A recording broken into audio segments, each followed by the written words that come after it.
Hey, it's me, it's TCG. We've got a box of Seance here. It's been a little while since we've had this desk with us, hasn't it? Really enjoying that. It's a lot nicer than, and with a proper audio setup than the other place was, which was my kitchen table. But we've got a nice box of Seance here. We're either going to get 0 full hollow or a glut of it, I'm sure. So let's roll those dice for the full hollow experience. Something that I thought was a little bit interesting. I've been seeing a lot of pickup on MetaZoo on the competitive side of things. It was really giving me a lot of beautiful.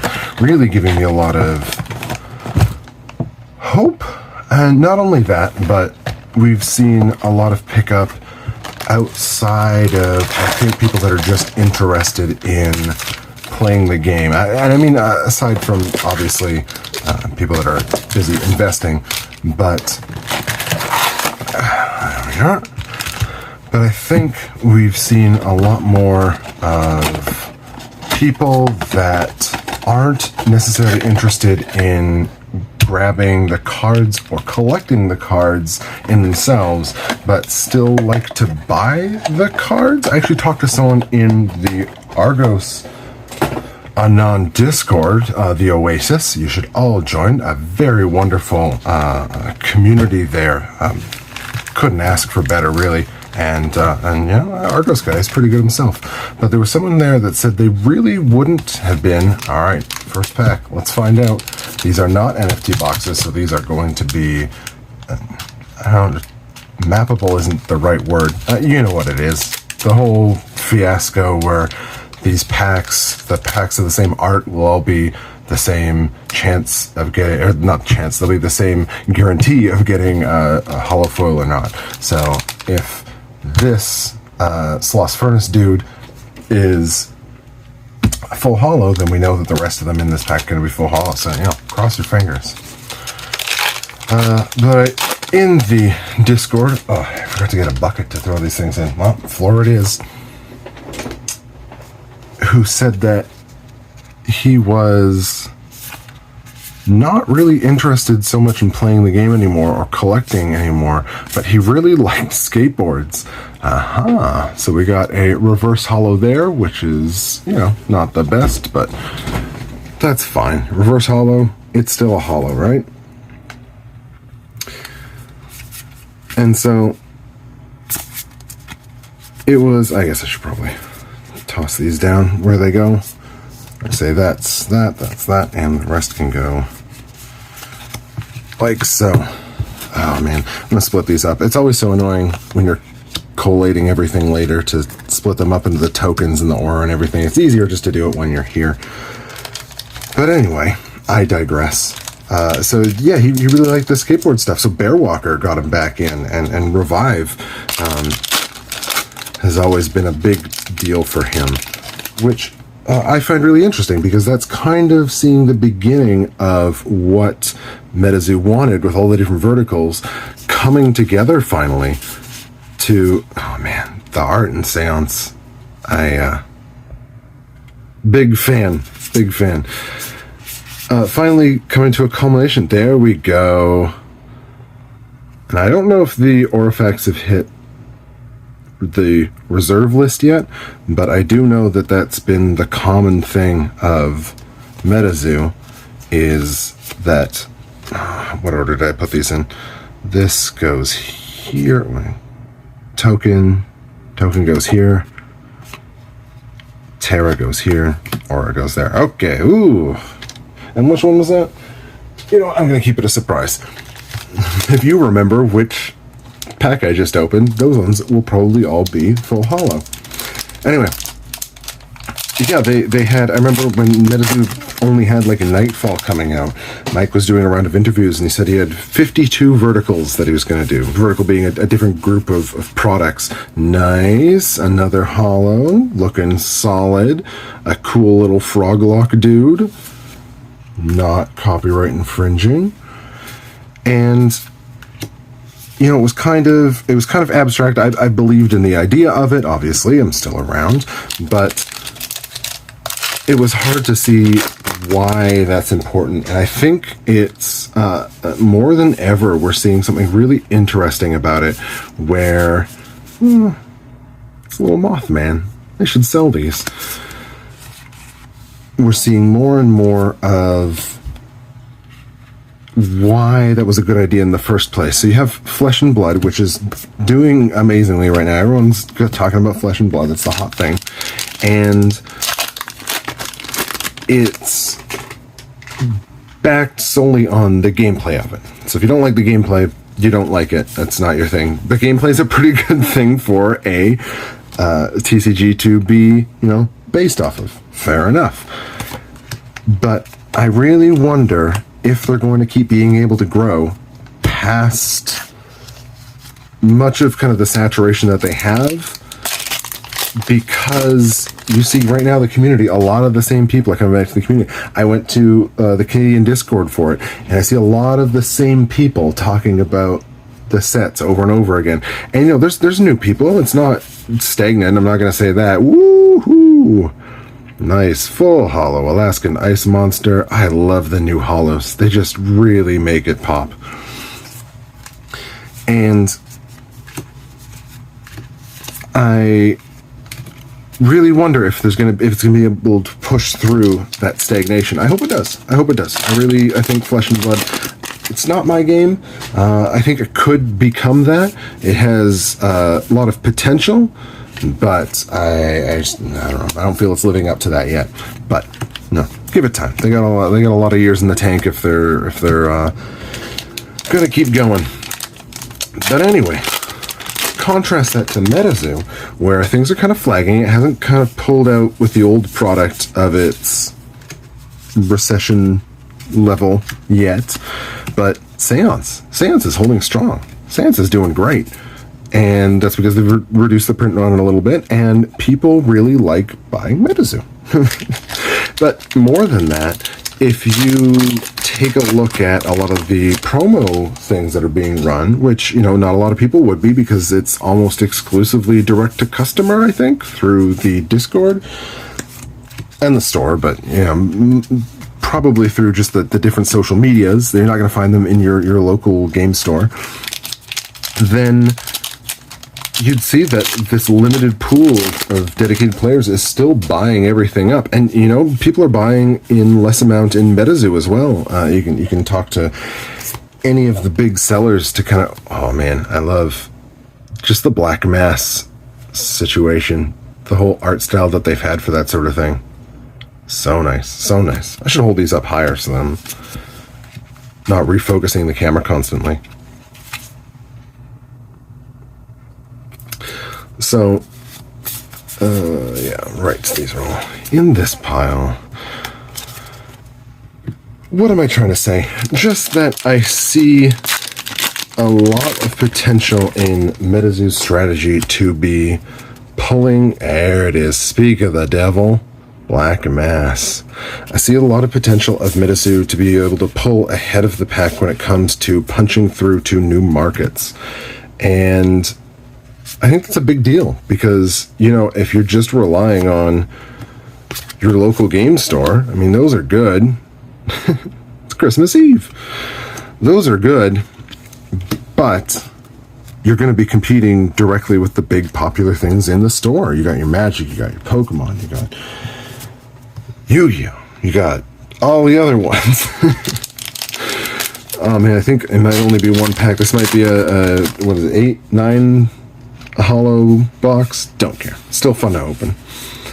And I think MetaZoo might be able to punch through that, because it'll be reaching the people who are like the oh man, hold on, look at that. Man, the art is getting so good on these cards compared to what it used to be.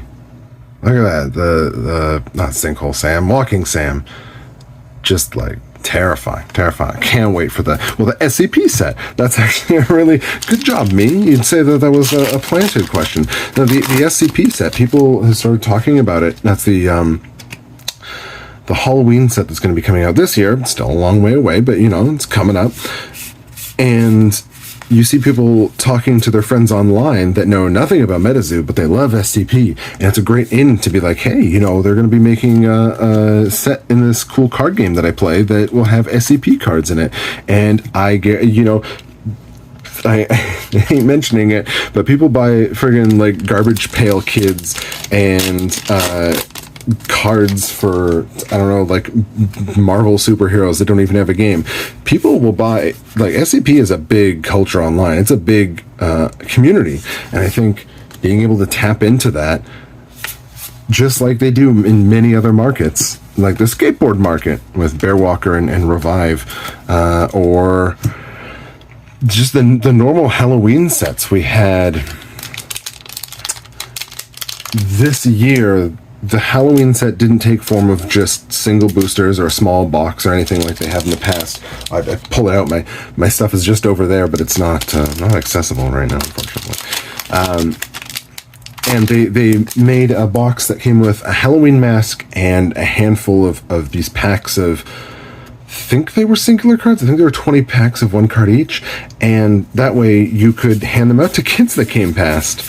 And I actually didn't do that this year, but I definitely will next year. I can bust those out again because I got a bunch downstairs. I always thought that these dudes would be really interesting with the, what is it, Monarch Sweep Swamp Swimp Protest.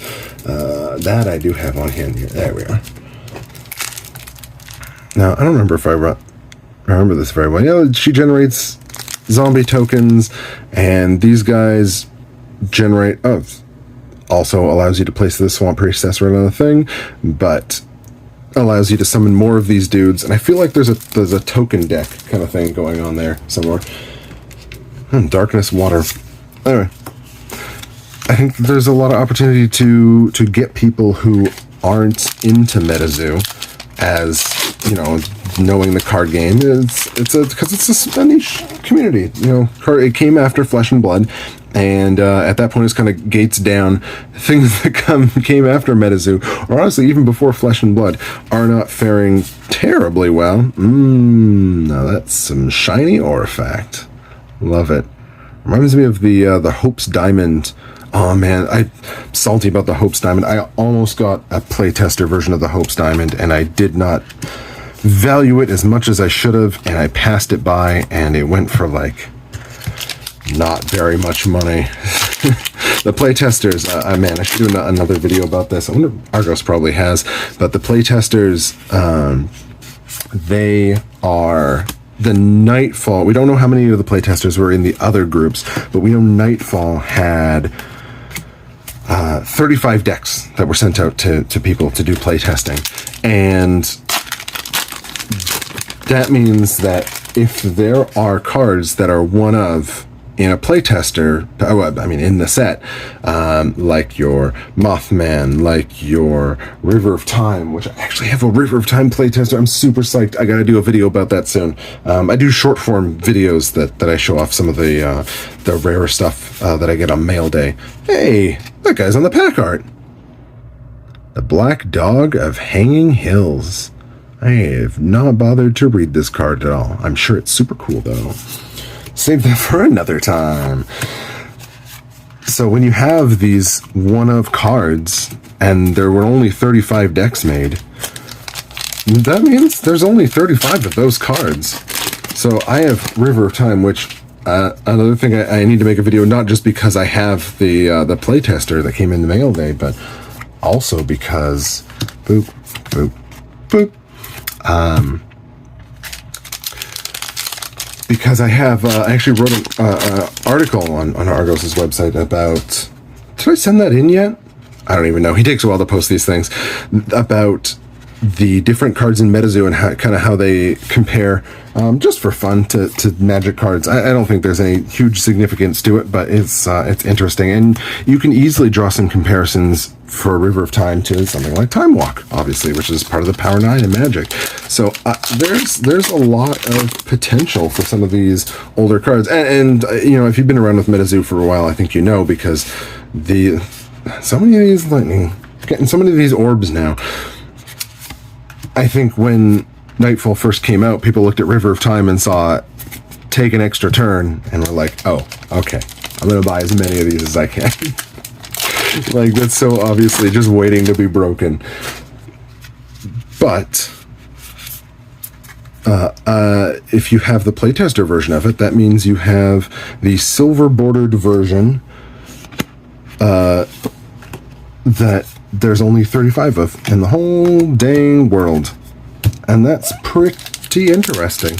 Now, we don't know if that carries over to Wilderness or UFO yet, which also we have playtester sets that we're seeing hit the market. But it could very well. I mean, if there's, say it jumps up to 50, that's still 50 copies of these one-ofs in the world. The nice thing about the 35 of is that if you find a card that you can include 2 of in a deck, or even 3 of, that's still under or very close to 100. This is another one I want to build. I want to build a trap deck. I still don't even entirely understand how traps work, but I know the original mermaids that were out in Wilderness had good effects with traps. And that's another. There's like a mermaid tribal going on. That'll be interesting. I have a bunch of decks that I have half finished and I will never play. It's fun. I like deck building. It's one of my favorite parts about these TCG games.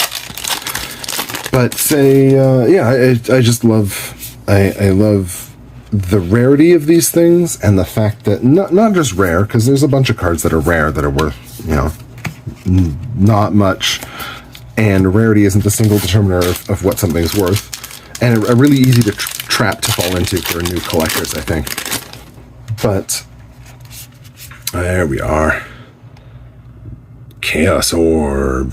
One of any kind. This is, I don't know, these artifacts are going to pop off one day.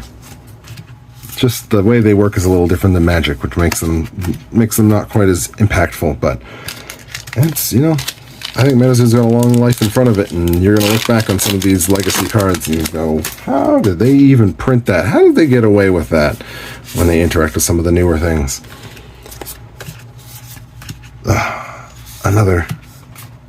Another good one.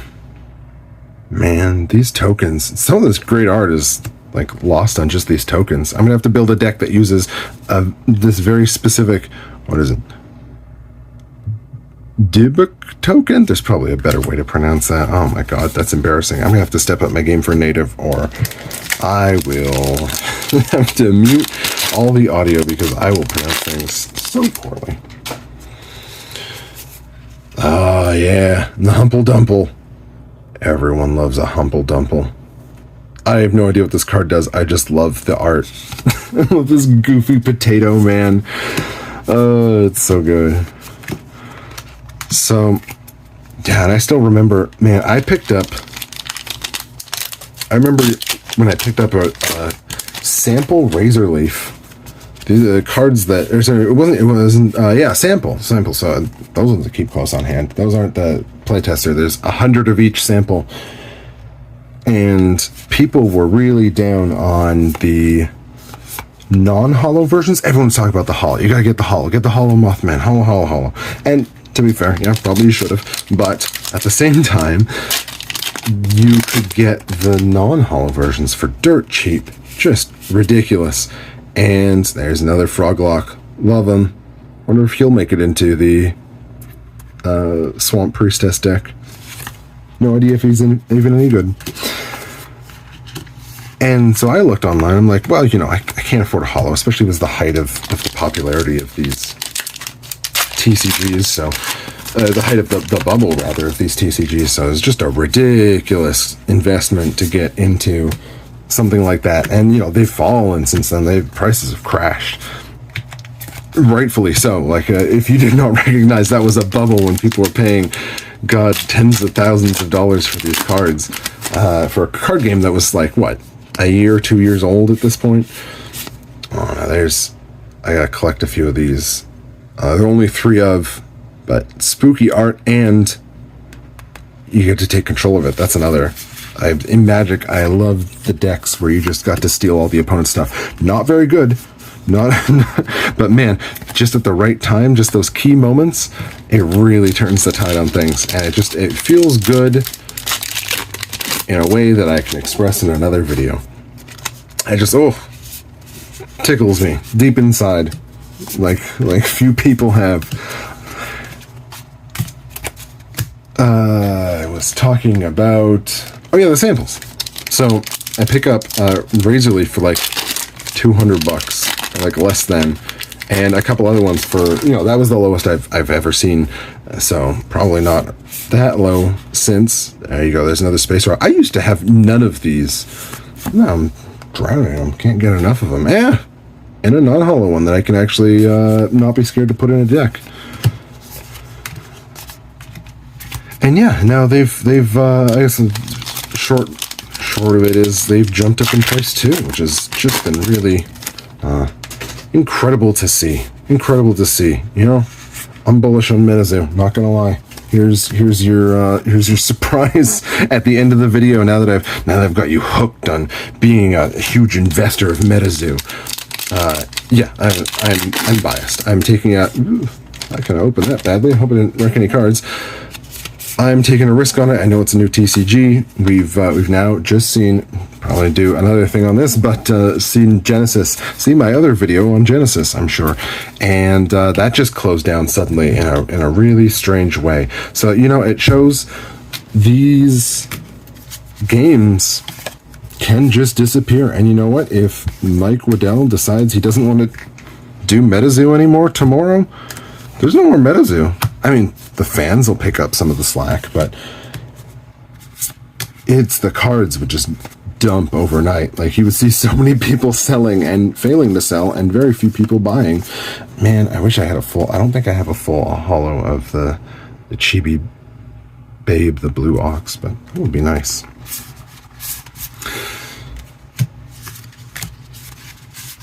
But, you know, I don't see that happening with Flesh and Blood. I don't see that happening with MetaZoo. I think it'll take something very different to wipe them out. And, you know, that could come. I'm so sick of seeing the Splinter Cat in full hollow. I've wasted so many full hollows on Splinter Cats. If you need a full hollow Splinter Cat, you come let me know. Oh man, this video's run a bit long. I gotta open these things faster. Anyway. But, you know, I love MetaZoo. And you gotta buy the things you love, right? So, I hope you enjoyed. I certainly did. I just love opening the zoo. I love sharing it with you. Hullabaloo. And like, comment, subscribe, and join the Patreon.